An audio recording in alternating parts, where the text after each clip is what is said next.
शिक्षक शिक्षा YouTube channel पे मैं निरंजन कुमार आप सभी का एक बार फिर से बहुत बहुत स्वागत करता हूं। और आज के इस क्लास में हम लोग डीएलएड एंट्रेंस एग्जामिनेशन की तैयारी हेतु हिंदी के मॉडल सेट को देखेंगे। कुल 50 महत्वपूर्ण प्रश्नों को लेकर के मैं आया हूं, जिसमें आपके एग्जामिनेशन के कुछ महत्वपूर्ण टॉपिक्स को कवर किया जाएगा। इसके पहले भी हमारे मॉडल सेट के ऊपर क्लासेस आ चुके हैं डीएलएड एंट्रेंस एग्जामिनेशन की तैयारी को लेकर के। इन सभी क्लासेस के लिंक आपको नीचे डिस्क्रिप्शन बॉक्स में मिल जाएंगे, वहां से आप हमारे सभी डीएलएड एंट्रेंस एग्जामिनेशन के क्लासेस वॉच कर सकते हैं। और साथ ही हमारे इन सारे क्लासेस के पीडीएफ आपको प्रोवाइड करवाए जाते हैं, वो भी बिल्कुल फ्री ऑफ कॉस्ट निःशुल्क रूप में आप प्राप्त कर सकते हैं। उसके लिए केवल आपको हमारे टेलीग्राम चैनल से या फिर हमारे व्हाट्सएप ग्रुप से जुड़ना है, और वहाँ पे फिर आपको टाइम टू टाइम ये सारे क्लासेस के पीडीएफ प्रोवाइड करवाए जाते हैं। तो उम्मीद है कि आप हमसे जुड़ेंगे और बने रहेंगे इस क्लास में, पूरे वीडियो को वॉच करेंगे, एक एक सवाल को समझेंगे, क्योंकि सारे सवाल कहीं ना कहीं इम्पोर्टेंट हैं। तो चलिए बढ़ते हैं, पहले सवाल को लेंगे। पहला सवाल हमारा है, सूर्योदय का सही संधि विच्छेद क्या है? सूर्योदय, तो सूर्योदय का सही संधि विच्छेद आप लोगों को पता है। ऑप्शंस आप देखेंगे कि सूर्यो प्लस उदय, सूर्य प्लस उदय, यहाँ पे रेफ छूट गया है, प्रिंटिंग में मिसप्रिंट हुआ है यहाँ पे। तीसरा ऑप्शन है सूर्य प्लस उदय, चौथा है सूर्या प्लस उदय, तो इसका सही ऑप्शन है सूर्य प्लस उदय। तीसरा ऑप्शन सही है, सूर्योदय का सही संधि विच्छेद सूर्य प्लस उदय होता है। तो तीसरे ऑप्शन पे क्लिक करना है आपको, सेव एंड नेक्स्ट बटन पे क्लिक करना है। अगला प्रश्न आपके सामने आ जाता है इसके बाद। तो यहाँ पे इस चीज़ को समझेंगे कि संधि कितने प्रकार के होते हैं। मुख्य रूप से संधि के 3 प्रकार होते हैं, स्वर संधि, व्यंजन संधि और विसर्ग संधि। इसमें से स्वर संधि के 5 मुख्य प्रकार होते हैं, और ये 5 प्रकार क्या हैं आप इसको यहाँ पे देखें। यहाँ पे स्वर संधि के 5 भेद हैं, दीर्घ संधि, गुण संधि, वृद्धि संधि, यण संधि और अयादि संधि। और इन सभी संधियों के अलग अलग पहचानने के फॉर्मूले हैं, ट्रिक्स हैं, और आपको व्याकरण की किताब में इसकी डिटेल जानकारी मिल जाती है। और यहाँ सूर्योदय की बात करते हैं, तो सूर्योदय कौन सी संधि है, ये भी अगर एग्जाम में पूछ दिया जाए तो उसको भी आप यहाँ पे बना सकते हैं। यहाँ देखेंगे सूर्य और उदय, सूर्य का जब हम पूरा खंडन करते हैं तो इसके अंत में अ आता है, और उदय का पहला वर्ण उ है, यानी कि अ और उ मिलकर के बना रहा है ओ। क्या बना रहा है? ओ। तो यहाँ पे गुण स्वर संधि का निर्माण, गुण स्वर संधि उपयोग में आ रहा है। ठीक है, यह जो है गुण स्वर संधि के अंतर्गत आएगा। तो स्वर संधि के 5 प्रकार होते हैं, ये भी आपको याद रखना है, और उनके क्या क्या गुण होते हैं, क्या क्या लक्षण होते हैं, कैसे उन्हें पहचानना है, इस क्लास में आप सीख जाएंगे, समझ जाएंगे। अगला प्रश्न है, नायक का संधि विच्छेद क्या है? नायक, तो नायक का सही संधि विच्छेद होता है नय जोड़ अक। चौथा ऑप्शन हमारा सही है, नय जोड़ अक। तो चौथे ऑप्शन पे आपको सिंपली क्लिक करना है, सेव एंड नेक्स्ट बटन पे क्लिक करना है और आगे बढ़ना है। तो अगला प्रश्न, उससे पहले हमारे सामने इसका एक एक्सप्लेनेशन है। यहाँ अ और अ ये दोनों मिलकर के क्या बना रहे हैं? आय। नायक, अ और अ मिलकर के आय बना रहे हैं। ठीक है, तो यहाँ पे अयादि संधि हो रहा है। कौन सी संधि? अयादि स्वर संधि। ठीक है, तो इस तरह से चीज़ों को समझते चलेंगे, और संधि के जो 5 भेद हैं उनके उदाहरण से आप चीज़ों को आसानी से समझ सकते हैं। अगला प्रश्न है, हरि जोड़ ईश। हरि जोड़ ईश में कौन सी संधि हो रही है? गुण संधि, दीर्घ संधि, यण संधि या फिर वृद्धि संधि? तो यहाँ पे देखिए, हरि और ईश, हर्षई और दीर्घई, यहाँ पे जो है, सॉरी इधर है, हरि में क्या है? अंतिम वर्ण जो है वो हर्षई है। ठीक है, और यहाँ पे ईश में क्या है? पहला वर्ण दीर्घई है। तो यहाँ पे हर्षई और दीर्घई मिलकर के, हर्षई प्लस दीर्घई बना रहा है दीर्घई। तो जब एक हर्ष स्वर एक दीर्घ स्वर से संधि करके दीर्घ स्वर बनाता है, तो उसको दीर्घ संधि के अंतर्गत रखा जाता है। ठीक है, अगला सवाल लेंगे, सदा जोड़े बराबर सदैव, इसमें कौन सी संधि है? तो सदा के अंत में क्या है? आकार है, और एव के शुरू में क्या है?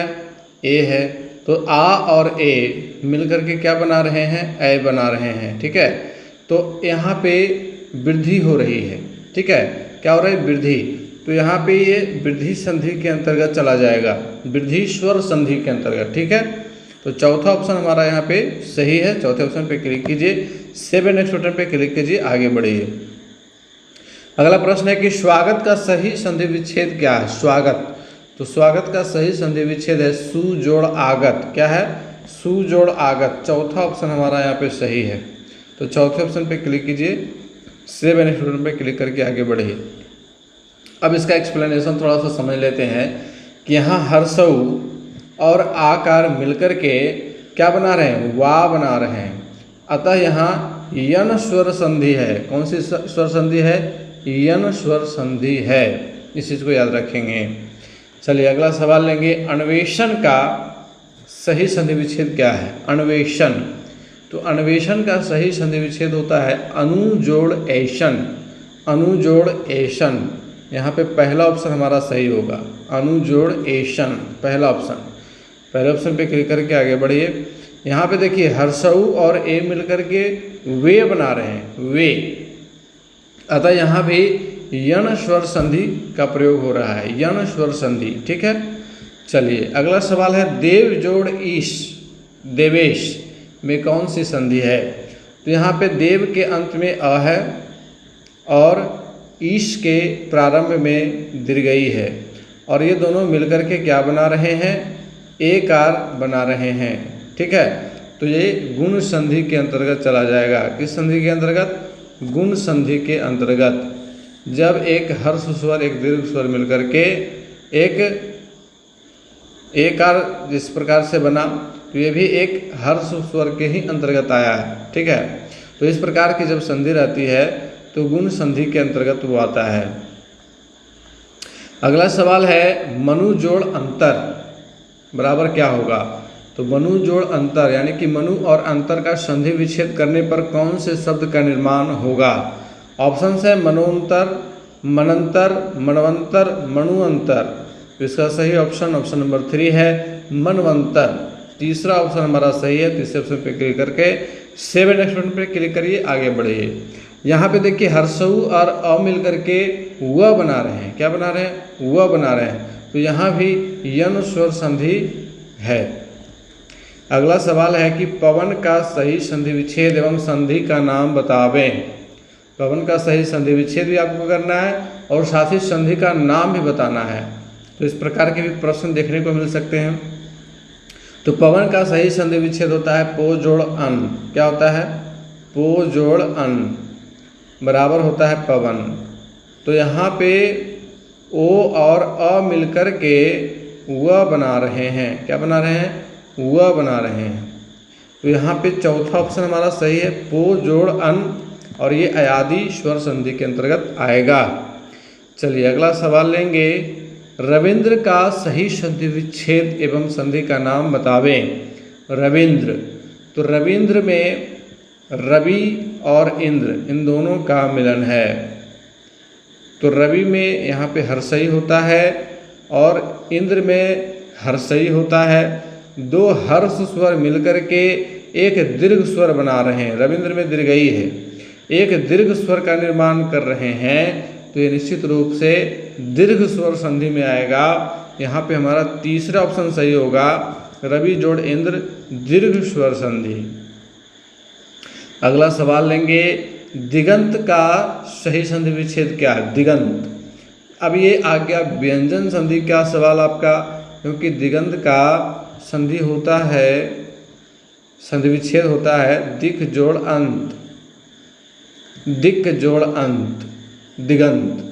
तो यहाँ पे क ये पूरा क नहीं है, आधा क है, इसलिए व्यंजन के अंतर्गत आएगा और ये व्यंजन संधि के अंतर्गत आएगा। तो दिक जोड़ अंत बराबर दिगंत। दूसरा ऑप्शन हमारा यहाँ पे सही होगा। अगला सवाल है कि उन्नति का संधि विच्छेद क्या है। उन्नति, तो उन्नति का संधि विच्छेद होगा उत जोड़ नति, उन्नति। त आधा त है, त और न, ये दोनों मिलकर के न संयुक्त बना रहे हैं, उन्नति। चलिए अगला सवाल लेंगे, अहंकार का संधि विच्छेद क्या है? अहंकार, तो अहम और कार से मिलकर के बना है अहंकार, तो यहाँ पे तीसरा ऑप्शन सही होगा, अहंकार। म में यहाँ हलंत है, ठीक है। अगला सवाल है, उद्धार का संधि विच्छेद क्या है? उद्धार, तो उद्धार का संधि विच्छेद होता है उत जोड़ हार। क्या होता है? उत जोड़ हार, उद्धार, तो यहाँ पे भी तीसरा ऑप्शन सही होगा, उत जोड़ हार। अगला सवाल लेंगे, उल्लंघन का संधि विच्छेद बताइए। उल्लंघन, तो ये भी इसी प्रकार का, उत जोड़ लंघन, उत जोड़ लंघन बराबर उल्लंघन। यहाँ पे चौथा ऑप्शन सही हो जाएगा, है ना। चलिए अगला सवाल लेंगे, निम्न में से किस संधि में विसर्ग संधि छुपा हुआ है? जगत जोड़ नाथ, जगन्नाथ, यशः जोड़ दा, यशोदा, सम जोड़ गम, संगम, भानु जोड़ उदय, भानुदय। तो यहाँ पे देखिए किस संधि में विसर्ग छुपा हुआ है, विसर्ग कहाँ पे लगा हुआ है? तो यहाँ दूसरा ऑप्शन में है यशः जोड़ दा बराबर यशोदा। तो यशः के अंत में क्या है?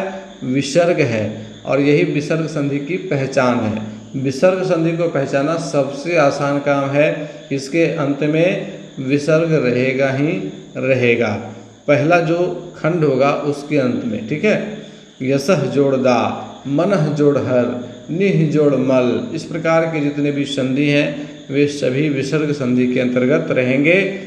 चलिए अगला सवाल लेंगे, नमस्कार में कौन सी संधि है? नमः जोड़ कार, इसका संधि विच्छेद आप कर दीजिए, नमः जोड़ कार बराबर नमस्कार। तो यहाँ पे भी विसर्ग है, क्या है? विसर्ग है, तो ये भी विसर्ग संधि के अंतर्गत आएगा, तीसरा ऑप्शन हमारा सही है। किस संधि में स्वरों का परिवर्तन य, र, ल, व में होता है? किस संधि में स्वरों का परिवर्तन जो है वो य, र, ल, व में हो जाता है? तो ये सही ऑप्शन है, यण स्वर संधि में ऐसा होता है। किसमें? यण स्वर संधि में ऐसा होता है। निर्मल का संधि विच्छेद क्या है? तो निर्मल का संधि विच्छेद निह जोड़ मल, निह जोड़ मल, पहला ऑप्शन निह जोड़ मल। अगला सवाल है, मुनीश में कौन सी संधि है? मुनीश, तो मुनीश का जब हम विच्छेद करेंगे तो मुनि जोड़ ईश बराबर मुनीश। तो यहाँ पे हर्षई और दीर्घई मिलकर के दीर्घई बना रहे हैं, तो ये निश्चित रूप से दीर्घ स्वर संधि में आएगा, दूसरा ऑप्शन हमारा सही होगा, दीर्घ स्वर संधि। चलिए अगला सवाल आ गया, समास से बताना है रसोई घर में कौन सा समास है? रसोई घर, तो रसोई घर का जब हम समास विग्रह करते हैं तो इसका विग्रह इस प्रकार से होगा, रसोई के लिए घर। क्या होगा? रसोई के लिए घर। तो जहाँ पे देखिए रसोई के लिए क्या छुपा हुआ है? के लिए, और के लिए क्या है? ये कारक की विभक्ति है, और कारक की विभक्ति का लोप जिसके बीच में हो वो तत्पुरुष समास के अंतर्गत आता है, और इसका उत्तर पद यानी कि बाद वाला पद प्रधान होता है, मुख्य होता है, और इसी का अर्थ बनता है।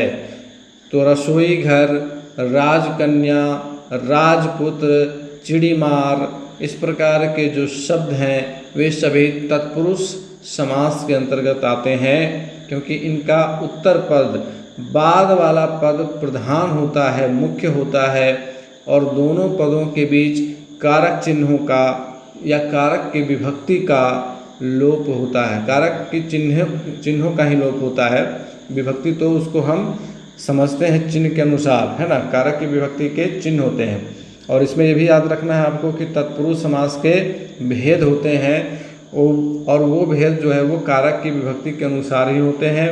कर्ता और संबोधन को छोड़ करके बाकी जो 6 बच गए, कर्म, करण, संप्रदान, आपादान, संबंध और अधिकरण, ये 6 तत्पुरुष समास के अलग अलग भेद हैं, और इनके बीच जो विभक्ति के चिन्ह छुपे हुए हैं उनके अनुसार से इनका नामकरण किया जाता है।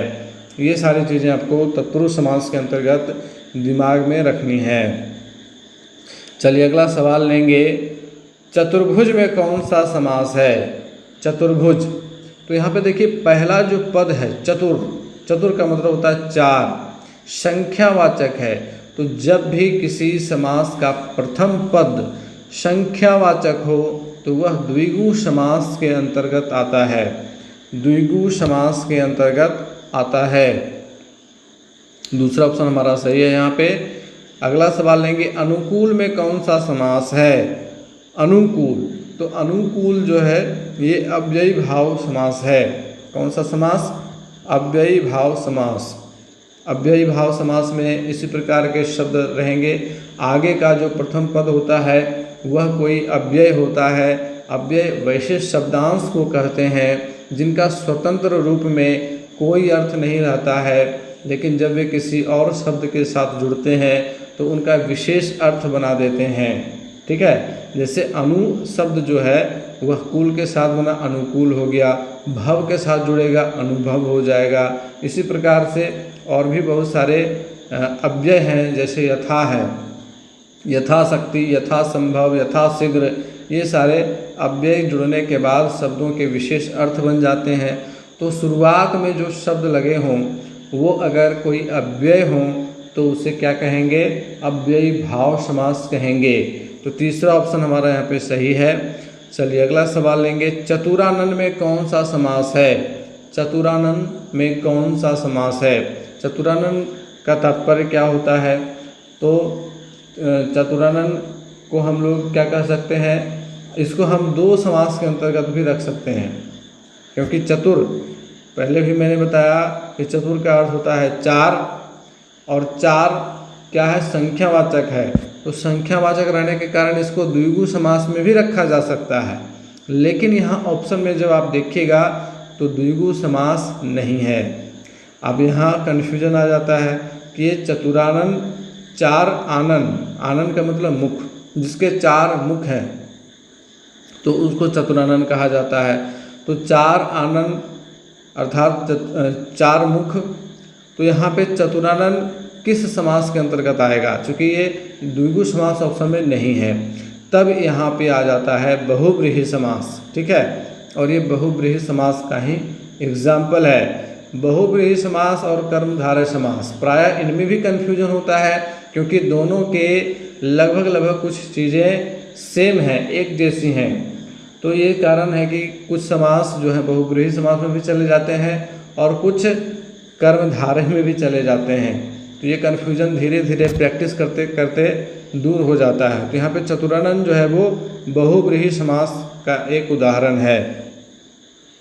अगला सवाल है, आग पानी में कौन सा समास है? तो आग पानी दोनों ही पद प्रधान हैं और दोनों के बीच हाइफन लगा हुआ है, योजक चिन्ह लगा हुआ है जो दोनों का आपस में जोड़ रहा है। ठीक है, तो इस तरह के जब पद होंगे तो उसको हम लोग द्वंद्व समास के अंतर्गत रखते हैं। द्वंद्व समास क्या कहते हैं? द्वंद्व समास। आग पानी, लोटा डोरी, माता पिता, इस तरह के जितने भी समास के उदाहरण होंगे वे द्वंद्व समास के अंतर्गत होंगे, जिनके बीच हाइफन लगा होगा।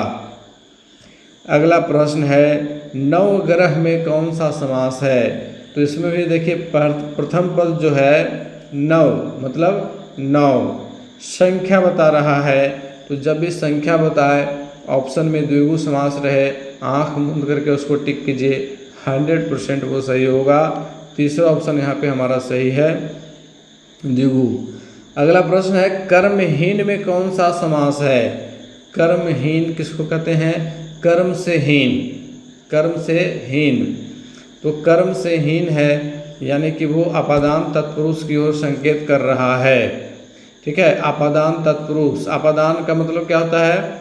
आपने कारक की विभक्ति पढ़ी है, कर्ता ने कर्म को करण से, संप्रदान को के लिए अपादान से, इस प्रकार से होता है। तो यहाँ पे से दो विभक्ति का चिन्ह है, करण से और आपादान से। ठीक है, तो कर्ता ने कर्म को करण से, ये जो तृतीय विभक्ति में है ये होता है साथ के अर्थ में, साथ के अर्थ में। और ये पंचमी विभक्ति जो है अपादान कारक, इसका भी अर्थ चिन्ह जो है वो से होता है। ये अलगाव के अर्थ में, ये छूट रहा है, माइनस हो रहा है यहाँ, और यहाँ प्लस हो रहा है, याद रखना है। करण प्लस में होता है, अपादान माइनस में होता है। करण साथ के अर्थ में होता है, अपादान अलगाव के अर्थ में होता है। तो जब भी अलगाव का बोध होगा और वहाँ पे समास रहेगा तत्पुरुष, तो अपादान तत्पुरुष के अंतर्गत उसको रखेंगे। अगला प्रश्न है, मनोहर में कौन सा समास है? मनोहर, मनोहर का अर्थ क्या होगा? इसका हम समास विग्रह करेंगे तो क्या होगा? मनोहर, मन जोड़हर, मन को हरने वाला, है ना, मन को हरने वाला। तो यहाँ पे मन को हरने वाला, मन को हरने वाला। अब यहाँ पे देखिए कारक का कौन सा चिन्ह है? ये को, कर्ता ने कर्म को, तो ये कर्म तत्पुरुष के अंतर्गत आएगा।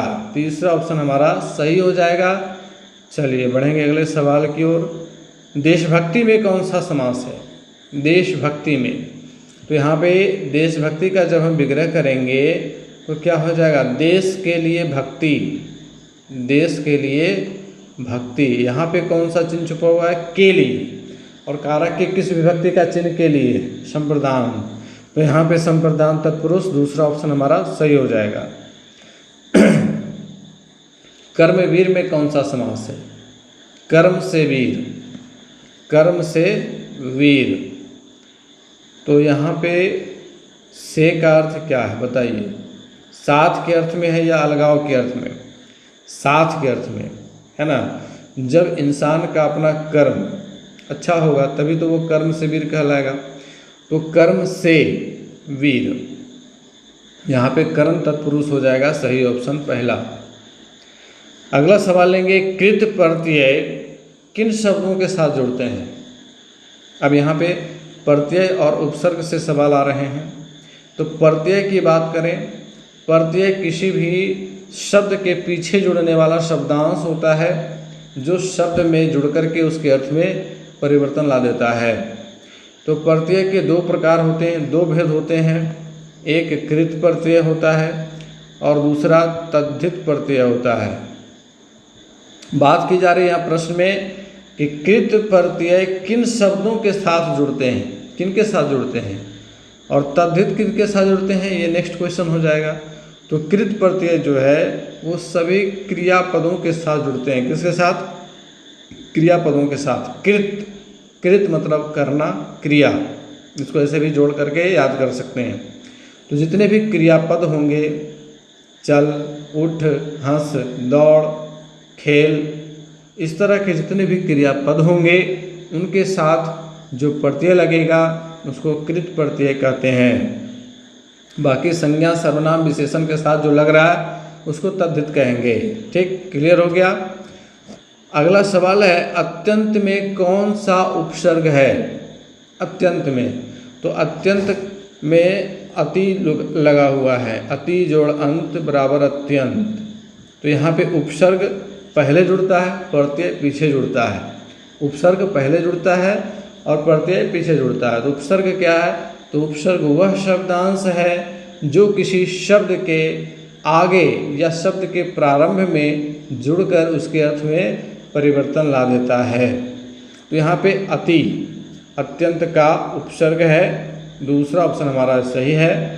अगला सवाल है, अंग्रेजी के उपसर्ग सब का क्या अर्थ है?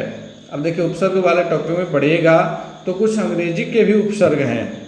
तो यहाँ पे बताना है कि अंग्रेजी का एक उपसर्ग है सब, इसका अर्थ क्या होता है? सभी, अधीन या नीचे, प्रमुख या ऊपर। तो इसका सही ऑप्शन है ऑप्शन नंबर 2, अधीन या नीचे।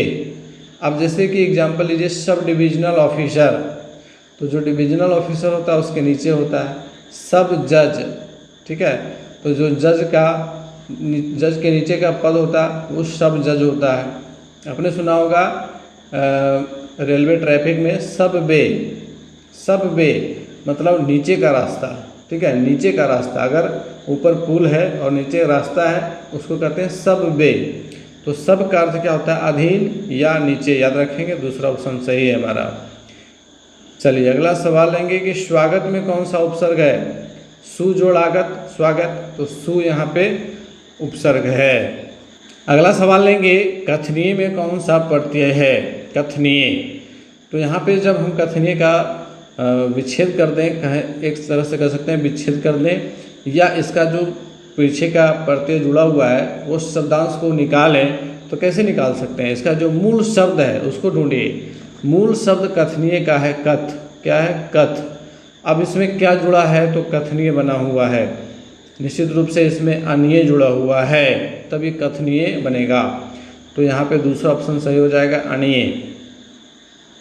लिखावट में कौन सा प्रत्यय है? बहुत ही आसान सा सवाल है। लिख, ये मूल धातु हो गई, मूल क्रिया रूप हो गया लिख।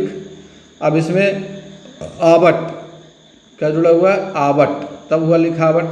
तो तीसरा ऑप्शन सही हो जाएगा, लिखावट।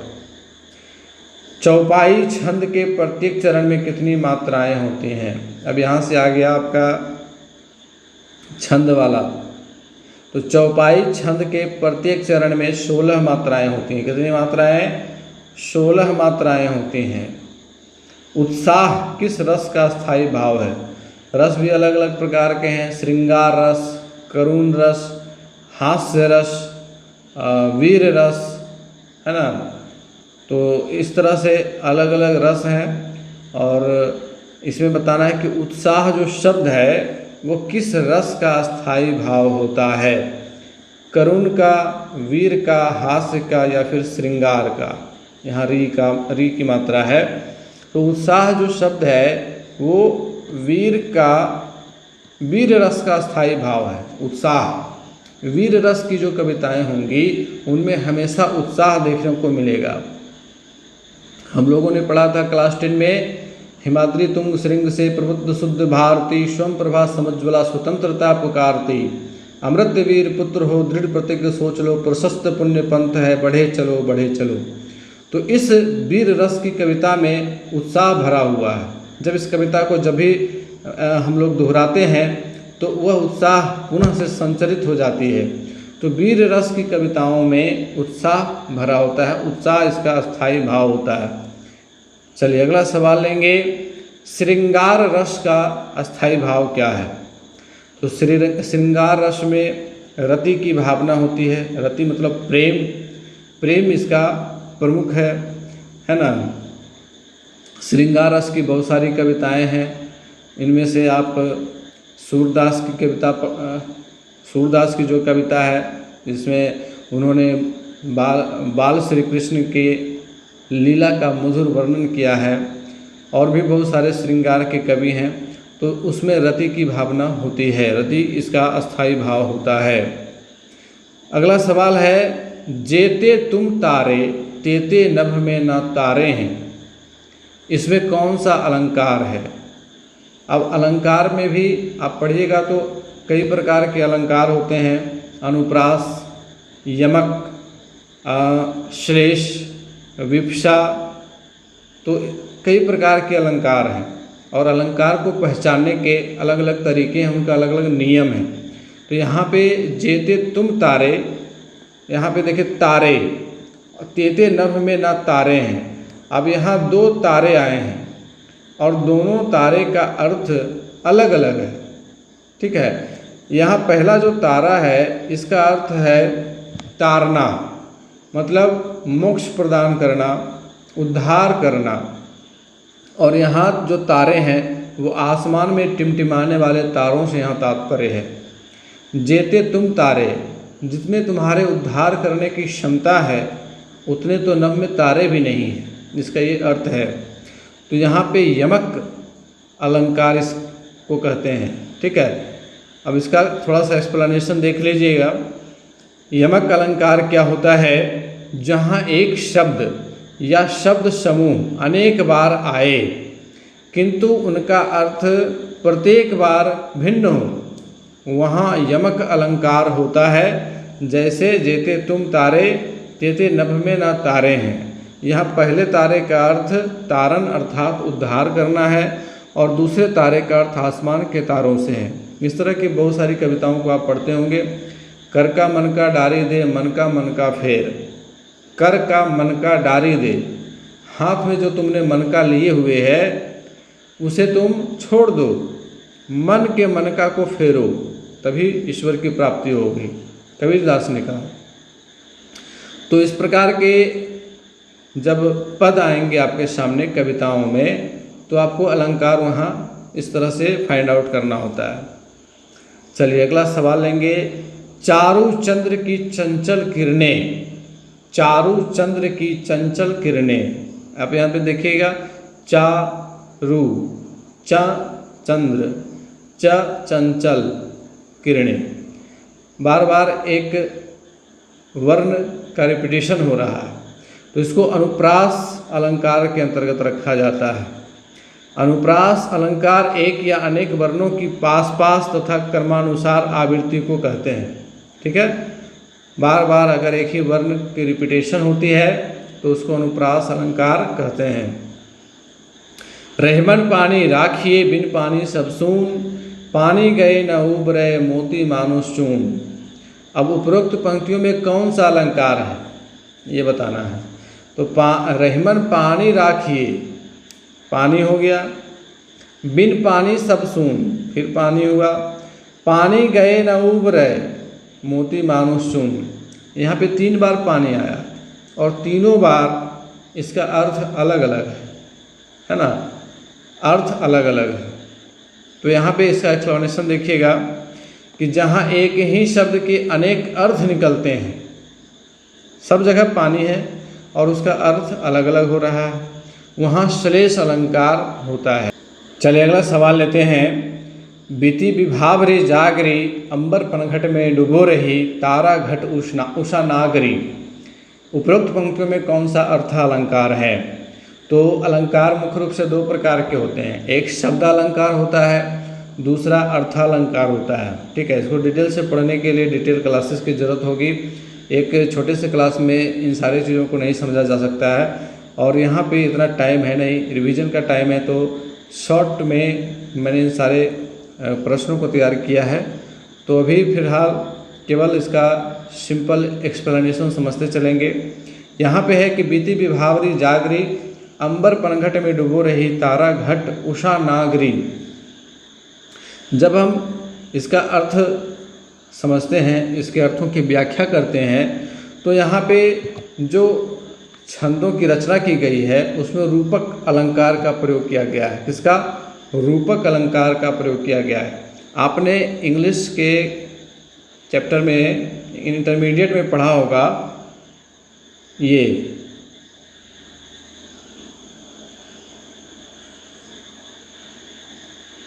आप लोगों को याद आया होगा, हर बार एग्जाम में पूछता है, सिमिली एंड मेटाफर, पढ़ा है ना, सिमिली एंड मेटाफर। उस सिमिली का मतलब होता है उपमा और मेटाफर का मतलब होता है रूपक।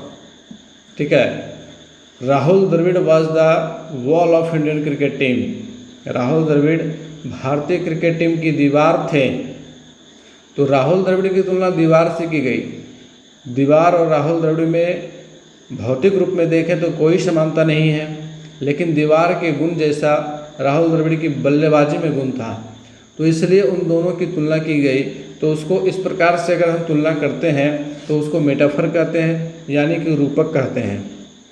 और जब हम किसी वस्तु की तुलना किसी अन्य वस्तु से करते हैं और तुलना के दौरान जैसे, एज, लाइक इत्यादि शब्दों का प्रयोग करते हैं तो उसको वहाँ पे सिमिली कहते हैं। जैसे सी सिंग्स लाइक लता मंगेशकर, वह लता मंगेशकर के जैसे गाती है। जैसे, तुलना करने के दौरान जब जैसे का प्रयोग किया जाता है तब हम उसको सिमिली कहते हैं और हिंदी में उपमा कहते हैं और इंग्लिश में मेटाफर को रूपक कहते हैं।